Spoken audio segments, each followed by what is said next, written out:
दोस्तों नमस्कार, मैं अनिल कुमार आप सभी का अपने परिवार अड्डा 24/7 पर स्वागत करता हूं। कैसे हो आप सभी लोग? उम्मीद करता हूं सभी लोग अच्छे होंगे, पढ़ाई लिखाई आप लोगों की बेहतर तरीके से चल रही हो। तो पिछली क्लासों में हमने क्लासिफिकेशन ऑफ नंबर को बताया। क्लासिफिकेशन ऑफ नंबर्स को हमने 3 पार्ट में आपको समझाया, बिल्कुल डिटेल में बताया। आज हम पढ़ेंगे रिमाइंडर थ्योरम।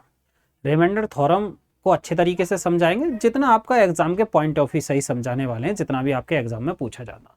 पहले हमने क्लासिफिकेशन नंबर को ज़्यादा डिटेल में बताया था, जबकि इतना डिटेल में भी आपको नहीं चाहिए था, पर हमने बताया क्योंकि क्वेश्चन वहाँ से आता है एसएससी जीडी में। अगर आएगा तो आपको नंबर की समझ होनी चाहिए नंबर सिस्टम में। एक रीजन ये भी था क्योंकि जिस टॉपिक को आप पढ़ रहे हो उसका बिल्कुल आपको समझ होनी चाहिए। तो आज की क्लास शुरू करेंगे रिमाइंडर थ्योरम। शेषफल प्रमेय को पढ़ेंगे। इसमें जिस तरीके का आपको सवाल पूछे जाते हैं उन्हीं तरीके को कराएंगे। ठीक समझना, इंपॉर्टेंट क्लास है। ठीक है, ये छोटी सी क्लास में आपको का जितना भी आपको आता वो सारा कवर हो जाए। तो क्लास को शुरुआत करते हैं। देखिए, आपने अब तक भाई भाग तो किए ही होंगे सब लोगों ने, ऐसा तो नहीं है कि अब तक भाग नहीं किए, कि भाग नहीं आते आप पर किसी संख्या को कैसे भाग देने। तो यहां पर इसमें यही चीजें एक बेसिक पॉइंट है, देखें समझे। देखिए, इस तरीके से हम लिखते हैं किसी संख्या को जब भाग करते हैं। ये हमारा क्या होता? ये हमारा होता भाजक। बोलोगे ठीक है। ये हमारा क्या होता जी? ये होता भाज्य। ठीक, ये वाला भाग क्या होता? ये होता हमारा भाग। ठीक है, और ये वाला भाग हमारा क्या होता जी? ये होता जी शेषफल। बोलोगे ठीक है। ठीक है, इसको डिवाइजर बोलते हैं। ये हो गया हमारा डिविडेंड।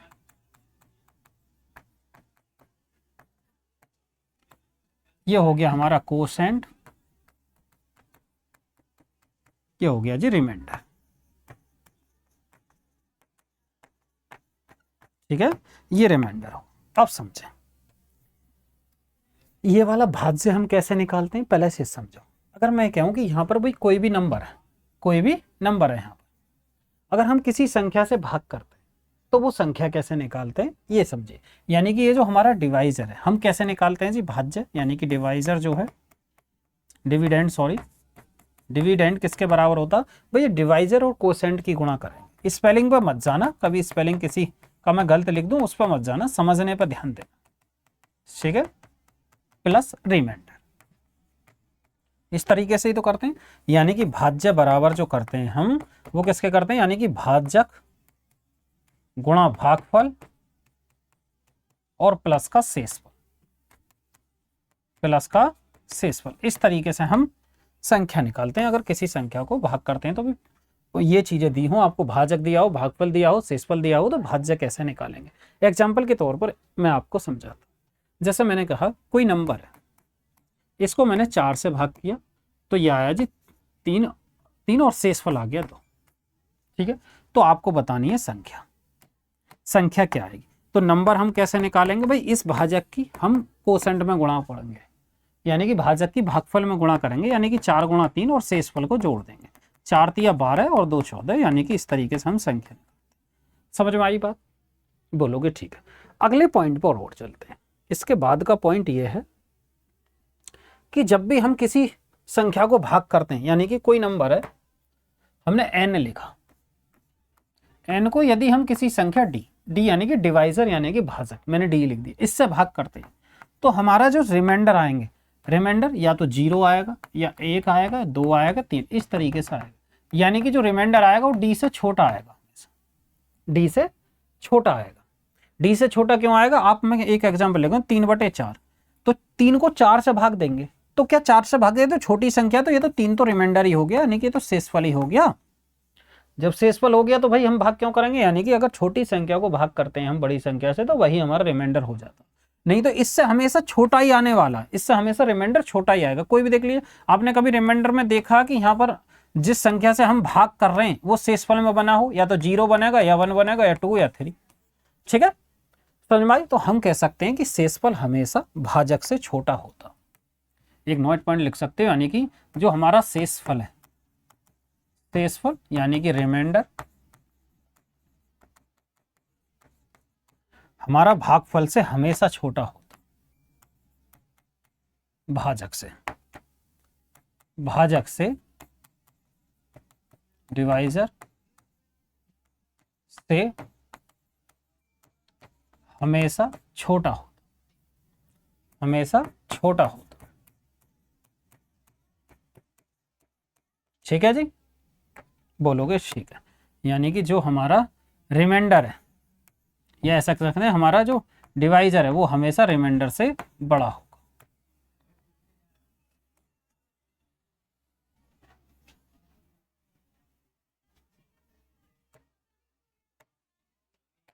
ठीक, समझ आई यहां तक बात। अब इसी तरीके का पहले एक दो सवाल देखिए, देखो 2 सवाल कराऊंगा मैं आपको इस टाइप के, फिर उसके बाद नेक्स्ट टाइप पर चलेंगे। ज्यादा टाइप के आपको सवाल पूछे नहीं जाते, डायरेक्ट देखिए। वो कह रहा किसी संख्या को 38 से भाग करने पर, यानी कि कोई संख्या थी उसको 38 से भाग किया तो भागफल 24 आता और शेषफल कितना आता है जी 13। तो संख्या बतानी है आपको, संख्या क्या आएगी। तो संख्या कैसे निकालेंगे हम, संख्या निकालेंगे n की वैल्यू, भाई हम ये भाजक यानी कि मैं लिखे देता हूं जो भी हम भाज्य निकालते हैं, यानी कि भाजक की गुणा हम किस में करते हैं जी, भागफल में, भागफल और प्लस का क्या करेंगे जी शेषफल। इस तरीके से ही तो लेते हैं हम वैल्यू। अब यहां पर देखिए भागफल कितना है जी हमारा, भागफल है 24 और भागफल 24 है, सॉरी भाजक देखिए पहले, भाजक 38 और गुणा 24 और प्लस का शेषफल है 13। अब इनकी गुणा करके देखिए, जैसे 4 8 32 और 5 35, लास्ट में डिजिट की बात करें तो ये आएगा, यानी कि 8 चौक 32, लास्ट में 2 और 3, यानी कि 35, लास्ट में 5 आएगा। तो आप जोड़ लेंगे कितना आएगा, ये हो जाएगा 4 दूनी 8। तो ये तो लगभग देखते हैं, गुणा कर लेते हैं भाई। 24 देखो 24 और 38 की ऐसा करते हैं, जैसे 38 है 30 + 8 कर लिया और गुणा 24, तो 24 थी 72, यानी कि 720 और 8 चौक 32, 3 8 दूनी 16, 3 19, ये आया 2 9 2 11 8 है 912 और 3 13 925, 925 आ जाएगा जी जोड़ने के बाद। तो ये हमारा सही आंसर हो, ये हमारा सही आंसर हुआ। समझ में आई बात या नहीं आई, कोई दिक्कत या परेशानी यहां पर नहीं होनी चाहिए। चलें क्या नेक्स्ट पर, और कोई तरीका दिमाग में हो तो देख लीजिए। 8 3 11 हो जाएगा 2 6 12 3 3 और 4 7 पर 7। देखिए डिजिटल सम से भी हम कर सकते हैं। डिजिटल सम से कैसे, जैसे ये है 38 गुणा 24 है प्लस का 13 38, यानी कि 8 3 11 और 11 का कितना हो जाएगा 2, डिजिटल सम गुणा 6 ये हो गया प्लस 4 ये हो गया, 6 दूनी 12, 12 का डिजिटल सम 3 3 + 4 यानी कि 7 आना चाहिए। इसका 7 आ रहा क्या, यानी कि 9 को खत्म कर दो, 5 और 2 7, 9 खत्म दिए 7 5 12, 12 का आ जाएगा 3, यानी कि ये हमारा डिजिटल सम से भी हो जाएगा। यानी कि डिजिटल सम क्या होना चाहिए, उसका 7 होना चाहिए। दूसरी बात, अगला सवाल, भाजक के एक भागफल के एक प्रश्न में भाजक भागफल का जी 4 गुना और शेषफल का 3 गुना, शेषफल 20 है तो भाज्य ज्ञात कीजिए। यहां पर आए फिर ऐसा ही सवाल है, कोई नंबर था, यानी कि ये नंबर था कोई, ऐसे समझे, ये इस तरीके से दिया हुआ सवाल में कहा है कि भाजक के एक प्रश्न में भागफल का, भाजक जो भागफल का 4 गुना, यानी कि ये इसका कितना है जी 4 गुना, ये इसका 4 गुना, वो कह रहा शेषफल 20 है और शेषफल का 3 गुना, भाजक जो है इसका 3 गुना, इसका 3 गुना जी। तो शेषफल 20 है। अब शेषफल कितना दिया हुआ जी, शेषफल दिया हुआ 20, शेषफल 20 दिया। जब शेषफल 20 दिया तो अब बतानी है संख्या। अब देखिए ये 20 है तो 20 का 3 गुना कितना हो जाएगा 60। अब इस यहां पर जो संख्या थी उसमें 4 की गुणा करने के बाद 60 आया, तो कौन सी संख्या होगी 15। ये ऐसे दिए, यहां से इधर आए गुणा 4, इधर जाएंगे तो भाग 4, यानी कि 15 आ जाएगा। तो हमें निकालना नंबर, n की वैल्यू निकालनी। तो n की वैल्यू जब निकालेंगे तो कितना हो जाएगा 60 गुणा 15, 60 गुणा 15 और प्लस का 20, तो 15 छिक्का 90, 900 और प्लस का 20, यानी कि 920 क्या हो जाएगा हमारा करेक्ट आंसर निकल कर, 920 क्या हो जाएगा जी हमारा सही आंसर निकल कर आया। समझ में आई बात, 920 क्या हुआ हमारा करेक्ट आंसर निकल गया। यहां तक कोई दिक्कत परेशानी आपको नहीं होनी चाहिए। देखो इसी तरीके के सवाल है, इसे देखिए, भागफल का 4 गुना और शेषफल का 3 गुना, ये तो सेम ही सवाल आ गया जी, ठीक है, ये सेम, ये इसी तरीके से ये है, इसको भी आप कर लोगे। यानी कि यह है कि 44 से भाग देने पर 432 और शेषफल 10 प्राप्त होता, उसी संख्या को 31 से भाग करने पर शेषफल कितना प्राप्त होगा। देखिए उसी संख्या को 31 से भाग करने पर शेषफल क्या होगा, इसी तरीके से कर लोगे, यानी कि संख्या निकालोगे और उसके बाद n से भाग करोगे, उसी संख्या को 31 से भाग करना और शेषफल आप निकाल लो। ठीक है, ये आपके लिए होमवर्क। इसी टाइप का एक और देखते हैं। हाँ, अब यहां पर आई ये सवाल है, उसके बाद जो वो वाला सवाल है उसको दूसरे कंसेप्ट में, पहले कंसेप्ट बताऊंगा फिर सवाल करा। दो संख्याओं के बीच का अंतर 3630 है। बड़ी संख्या को छोटी संख्या से भाग देने पर 30 आता और शेषफल 5, तो बड़ी संख्या बताइए। देखिए, दो संख्या कोई भी ले ली, यानी कि दो संख्या ले ली ए और बी, ये मान के चलते हैं पहली वाली जो बड़ी है। जब पहली संख्या बड़ी है तो दोनों का अंतर कितना, 3660। बड़ी संख्या को छोटी संख्या से भाग देने पर, यानी कि बड़ी संख्या को छोटी संख्या से भाग करते हैं तो भागफल आता 30 और शेषफल आता 5। ठीक है, तो ये a बराबर किसके हो जाएगा, तो a बराबर आएगा जी, हम b की गुणा 30 में करेंगे, यानी कि 30b और प्लस का 5, ये आया। अब जबकि संख्याओं का अंतर कितना, 3660, यानी कि हम कह सकते हैं a माइनस बी की वैल्यू कितनी है जी, वो है जी 3630 के।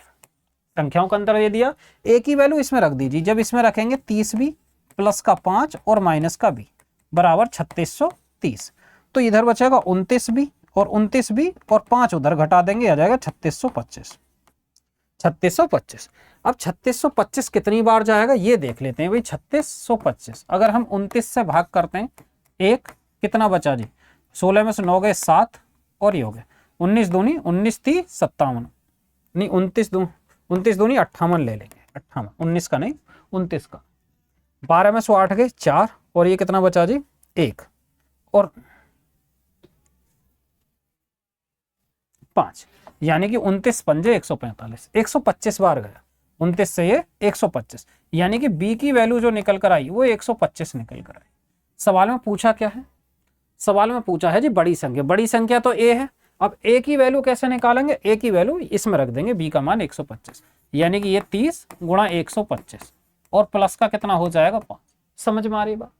अब यहाँ देखिए 125 का 3 गुना, 125 का 3 गुना 375, यानी कि 3750 प्लस का 5, तो ये आ जाएगा जी 3755 के। 3755 क्या हो जाएगा हमारा करेक्ट आंसर निकल कर, 3755 हमारा सही सवाल जवाब आया जी। इस सवाल का आंसर है हमारा ये।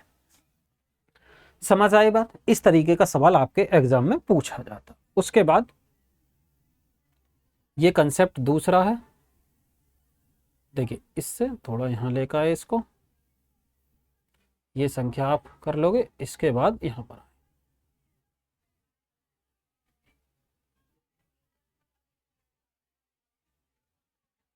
देखिए, अब एक पॉइंट पर और आइए। मैं ये कहता हूं किसी संख्या से यदि हम 51 से भाग करें, किसी संख्या को यदि हम 51 से भाग करें, कुछ भी ले लीजिए जो आपका मन करे, मैं कह सकता हूं किसी संख्या को यदि हम 38 से भाग करें तो रिमाइंडर जो है हमारा, जो हमारा शेष फल है वो ये मान के चलिए 22 होता। ठीक है, 38 से भाग कर रहे हैं तो शेष फल 22 आया। मैं कहूं कि उसी संख्या को यदि हम 19 से भाग करें तब शेषफल क्या आएगा, आपको ये बताओ, तब शेषफल क्या आएगा। इसके लिए पहले समझिए, यहां से पहले संख्या कैसे निकालेंगे। कोई संख्या n थी, ये कितना जी 38 से हम भाग कर रहे हैं तो शेषफल कितना आएगा 22। ठीक है, शेषफल आया जी 22। अब यहाँ पे भागफल तो दिया नहीं है तो भागफल हम कुछ भी ले सकते हैं, ये निश्चित है कि 22 आएगा। अगर हम भागफल x ले लें, भागफल क्या आया जी x ले लें, तो x की जगह या तो 1 हो सकता, 2 हो सकता, 3 हो सकता, 4 हो सकता, कुछ भी हो सकता, बहुत सारी संख्याएं बन सकती हैं ऐसे। तो n की वैल्यू हम कैसे निकालेंगे, n की वैल्यू निकालेंगे 38x और प्लस का 22। अब सवाल में कह रहा है इसी संख्या को 19 से भाग करना बटे 19, और यहां पर हमने किया जी बटे 19, 19 से भाग करना, तो हम ऐसे लिख सकते हैं 38x बटे 19 प्लस का 22 बटे 19, 22 बटे 19। थोड़ी सी बड़ी ले लेते हैं क्योंकि 22 ही शेषफल आ जाएगा फिर, तो ऐसा करते हैं 24 ले लेते हैं। ठीक है, कोई दिक्कत नहीं, वो समझाने के लिए लिखा 24 ले लेंगे क्योंकि यहां पर 22 ही आ जाएगा, मैं कुछ और समझाना चाह रहा हूं आपको। 24 ले लिया और ये हो जाएगा 24 बटे 19। ठीक है। अब हमने क्या देखा, हमने ये देखा कि ये जो है ये 38 जो है 19 से पूरा पूरा जा रहा। जब 38 जो है 19 से पूरा पूरा जाएगा तो हम कह सकते हैं यहाँ तो रिमाइंडर 0 आएगा ही आएगा। बोलोगे ठीक है, रिमाइंडर 0 आएगा, ठीक। यहाँ पर तो शेषफल 0 आएगा। अब यहाँ पर कितना आएगा, भी 19 से कम 19, 19 और 5 24, तो यहाँ पर कितना आएगा, रिमाइंडर 5। तो 0 और 5 को ऐड करेंगे तो शेषफल कितना आया, 5 आया। यानी कि हमें इस प्रोसेस पर नहीं जाना, ये जो प्रोसेस है इस पर हमें नहीं जाना जी, ठीक। इस तरीके से हम सवाल को नहीं करेंगे। तो सवाल को हम क्या करेंगे, हमें ये देखना है कि ये वाला जो दूसरा वाला जो भाजक है, दूसरा जो भाजक है वो हमारा ये 38 का फैक्टर है या नहीं। ये 19 जो है इसका फैक्टर है, फैक्टर यानी कि 19 38 का फैक्टर है। जब 19 38 का फैक्टर है तो आपको संख्या निकालने की आवश्यकता नहीं है। जब संख्या निकालने की आवश्यकता नहीं है तो 19 से आप डायरेक्ट इसको भाग करोगे। तो 19 से भाग करो कितना है, 19 से कम 19, तो कितना आया जी, 19 5, यानी कि 5 हमारा रिमाइंडर आ जाएगा। बस समझ में आई। अब एक बात मैंने ये भी बताई थी कि फैक्टर क्या होता, फैक्टर। तो फैक्टर की बात करें, यदि हम 12 लिखते हैं 12, तो 12 के फैक्टर क्या क्या हो जाएंगे, फैक्टर क्या होते हैं जी, पहले ये देखते हैं। जैसे 12 संख्या, तो 12 का हम फैक्टर करते हैं। पहला फैक्टर कि फैक्टर क्या होते हैं, मैं 12 बीच में लिख देता हूं एग्जाम्पल से और इधर लिखता हूं फैक्टर, कि पहले फैक्टर को समझते हैं। देखिए 12 को कौन कौन सी संख्याओं से काटा जा सकता है, यानी कि 1 से, 2 से, 3 से, 4 से, 6 से, 12 से। तो ये क्या हो जाएंगे, इसके फैक्टर, ये निश्चित होते हैं, ठीक है। इनकी जो संख्या होती है वो निश्चित होती है। दूसरी बात, अगर हम मल्टीपल की बात करें, मल्टीपल यानी कि गुणज या गुणनफल, ठीक है, ये हो जाएगा गुणनखंड। तो ये हो जाएगा 12, 24, 36, 48, इस तरीके से ये होंगे हमारे इनफाइनाइट, ठीक है। तो ये हमारे फैक्टर हुए, यानी कि ये वाला भाजक जो है, दूसरा वाला जो डिवाइजर है वो पहले वाले का फैक्टर होना चाहिए। या दूसरी बात हम समझ सकते हैं 19 का ये मल्टीपल होना चाहिए, 19 का ये मल्टीपल होना चाहिए। अब आपके दिमाग में आ रही होगी ये तो चलो फैक्टर हो गया, अगर फैक्टर नहीं हुआ फिर कैसे होएगा सर जी, तो उसको भी समझिए। इसी एग्जाम्पल में समझिए, यदि हम कहें कि n को 19 से, n को ऐसे ले लीजिए 51 से भाग करते हैं, तो हमारा जो रिमाइंडर है, रिमाइंडर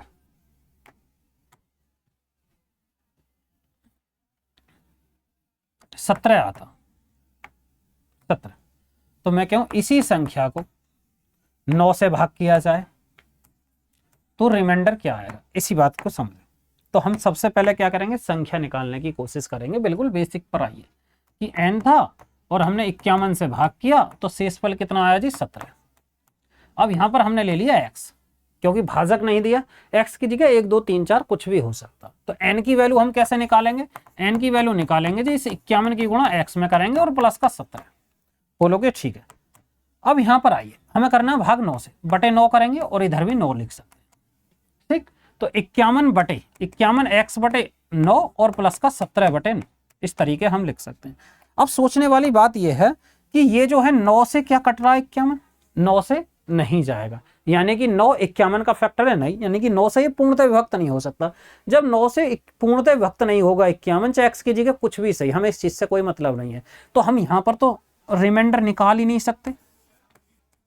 रिमाइंडर हम कहां निकाल पाएंगे, नहीं भाई, ये पूरा जाएगा ना, पूरा जाएगा तब तो पॉसिबिलिटी है रिमाइंडर निकालने की, नहीं तो रिमाइंडर निकलेगा ही नहीं, ठीक है। ये इनफाइनाइट बन जाएगा, पूरा जाएगा नहीं, फिर कैसा होएगी, समझ क्या हुआ। और यहाँ पर ये तो चला जाएगा, चलो 9 दूनी 18 या 9 एकम 9 8 17, यहाँ तो 8 रिमाइंडर आ रहा, पर इसका क्या महत्व, इसका कुछ महत्व ही नहीं है जब यहाँ पर ये पूरा ही नहीं जा रहा। जब नहीं जा रहा तो ऐसे केस में हम रिमाइंडर नहीं निकाल सकते, यानी कि यहाँ पर हम रिमाइंडर नहीं पता कर सकते कि टोटल रिमाइंडर कितना आएगा, क्या रिमाइंडर निकल कर आएगा, नहीं पता कर सकते। तो ऐसे केस में हो जाएगा CNT। वो क्यों हुआ कि ये जो है इसका 9 का फैक्टर, ये जो फैक्टर है ये इसका फैक्टर नहीं है। जब फैक्टर नहीं है तो ऐसे केस में हम रिमाइंडर नहीं निकाल सकते, यानी कि 51 का फैक्टर 9 नहीं है। जब 9 नहीं है तो वो CNT, can not be determined, can not be determined, can not be determined. यानी कि ज्ञात नहीं किया जा सकता, ज्ञात नहीं किया जा सकता। ठीक है, अब एक और बात समझे, एक और बात पर आओ भाई। इसके बाद ठीक है, जितना आपको पूछा जाएगा इतना ही बता रहे हैं। यहां पर आइए, मैं ये कहूं कोई संख्या n, n को 3 से भाग किया जाता है तो रिमाइंडर 2 आता है। ठीक है, अगर मैं कहूं यहां पर 4n है, 4n का 3 है, तब रिमाइंडर क्या आएगा? मैंने करा 4n स्क्वायर प्लस का n बटे 3, तब क्या रिमाइंडर आएगा? ऐसे केस में क्या करना, जब ये क्या है जी, ये सेम है, ये सेम है। जब भाजक सेम हो तो उस कंडीशन में जो एक्शन नंबर में होगा वही एक्शन रिमाइंडर में होगा, जो एक्शन नंबर में होगा वही एक्शन रिमाइंडर में आएगा। हमने देखा भाई n का 4 गुना, तो आप रिमाइंडर का भी 4 गुना कर दीजिए, रिमाइंडर का भी 4 गुना। क्यों करेंगे इसको? एक पॉइंट से बेसिक से बताते हैं। n 3 से भाग कर रहे हैं, 2 हमारा शेषफल आया।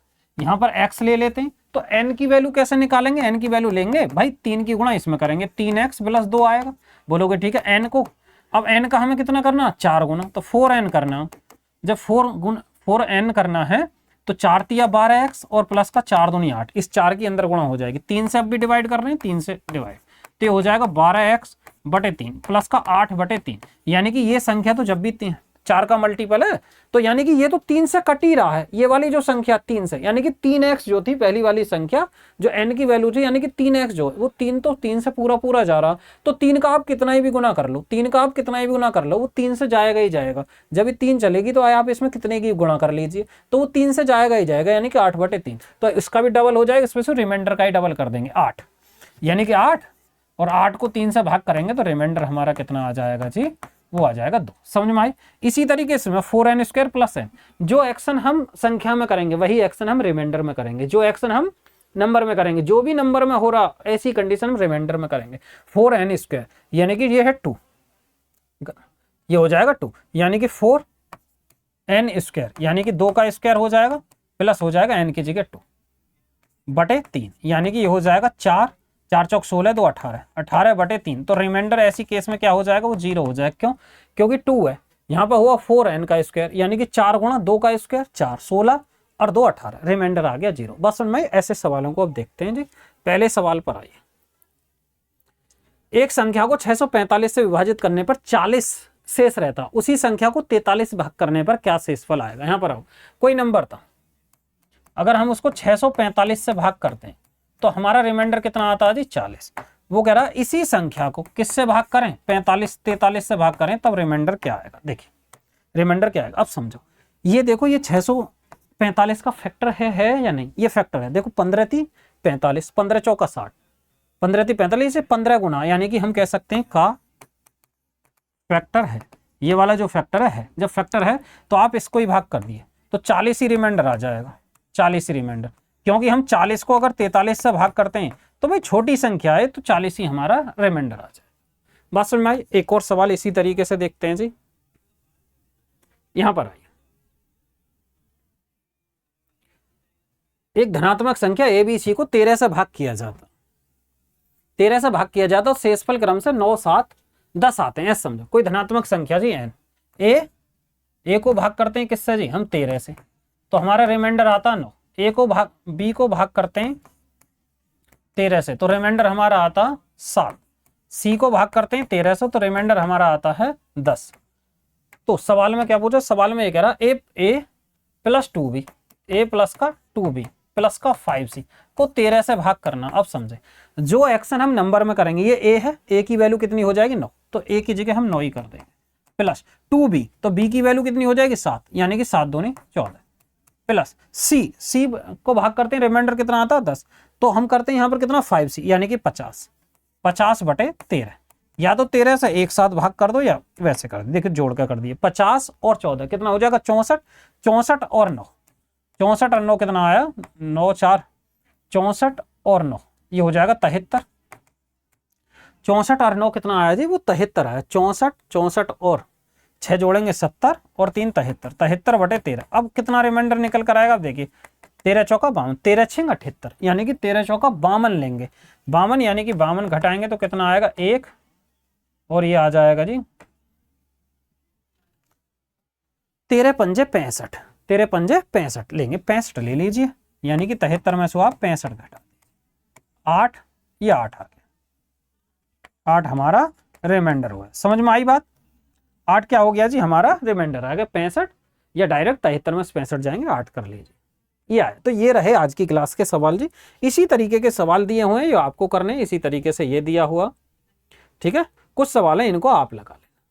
तो आपके जो एसएससी जीडी है अभी तक इसी तरीके के सवाल पूछे गए, मैंने सब सवाल बताए, प्रीवियस क्वेश्चन देखोगे तो इसी तरीके के सवाल आपको देखने को मिलेंगे। तो आज की क्लास को हम यहीं समाप्त करते हैं, मिलते हैं नेक्स्ट वीडियो में मेरे भाई, जय हिंद।